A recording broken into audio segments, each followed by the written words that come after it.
Hey everyone, and thanks for tuning in. So today we're going to be doing something a bit different, at least different for me, and that's a gameplay commentary.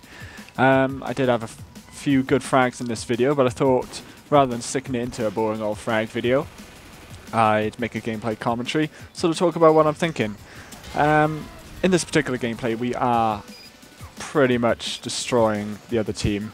I do actually have 6 dominations at this point, so you can see we're quite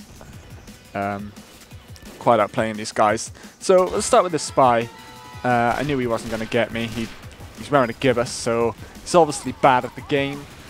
So he's got an easy trick on him there. And I want to finish this sniper off. Obviously he's wearing a razorback.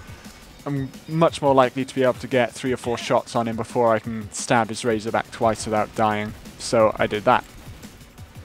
I'm camping here, a little bit boring, but I know they're going to spawn. I actually go for the medic first, but mess it up. But when the heavy doesn't react, I decide might as well go for the heavy, because he's more of a threat to me. And I get him, and the medic does get away. So I wait up here, just basically to see what's going on. There's not a lot happening, but it's much better to stay on higher ground than it is on lower ground, because lower ground is where the spam is. So by staying on the higher ground, you're more likely to avoid getting hit by any spam. Now I'm just basically waiting to see who's spawning. There's another razorback guy there. I don't want to go for him. I see this medic running off, and my teammates are backing away. So I thought I'd try my luck. I'm actually disguised as a scout. I'm calling for medic, and he buys it. So I get an easy kill. And if you actually look in the kill feed, when you stab a medic who's healing you, you might already know this, but when you stab a medic that's healing you, he actually assists himself, and I think that is excellent. So this guy has assisted his own death. So I'm basically just again looking to see what's going on. I'm getting quite lucky here, avoiding a lot of the spam that's going on. I follow this pyro. I know he's going into a bunch of my teammates, so there's a high chance that he backpedals, which he does, so I get an easy kill there. I'm seeing that there's another spy on my team just then, and he was attacking the people at spawn. So rather than get in his way, I decided to turn around and go for where I know that he isn't.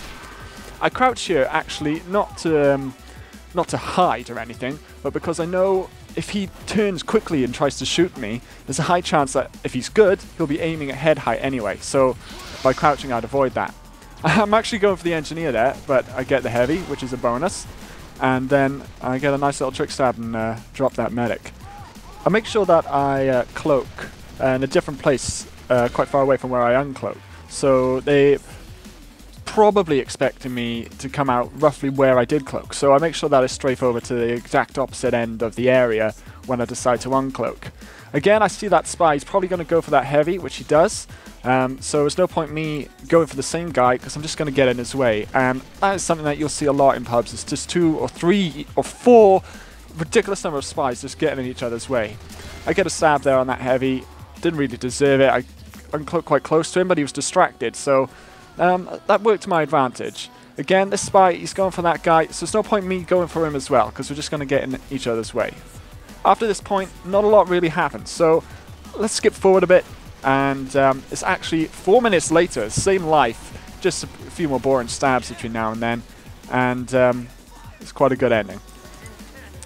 So here we are, just before the end of the round, and there's not a lot for me to do. As you can see, they still haven't pushed out, so I thought, fuck it. Get a nice little stab, literally less than a second before it's the end of the round. So I do get my 2 points to level with that other spy, who says good game, because he understands the pub meta. 2 spies, spawn camping is the way that it should be played. So that just about wraps up this commentary. Thanks everybody for watching, I hope you enjoyed. Please let me know what you think of this format. As I said, this is completely new to me. So if you thought this was cool and I should do more like this, let me know. If you thought it wasn't so good and you'd prefer more frag type videos or any other types of videos that I've done before, please let me know and I'll make sure to do more of those. I'm just going to leave you now with a clip I got. I actually got the phone call at the beginning of this clip where I start standing still in the corner. It's like my mouse on WASD in space. That's why I move a little bit. And I literally stand here for over a minute, and I think more than 10 people come past me and see me. One guy does actually set off my dead ringer, but I just go back, get the ammo kit, and I stay here. And it is amazing. There's even a pyro who comes right up to me and just completely ignores me. It is quite funny. And that is why I love Team Fortress 2.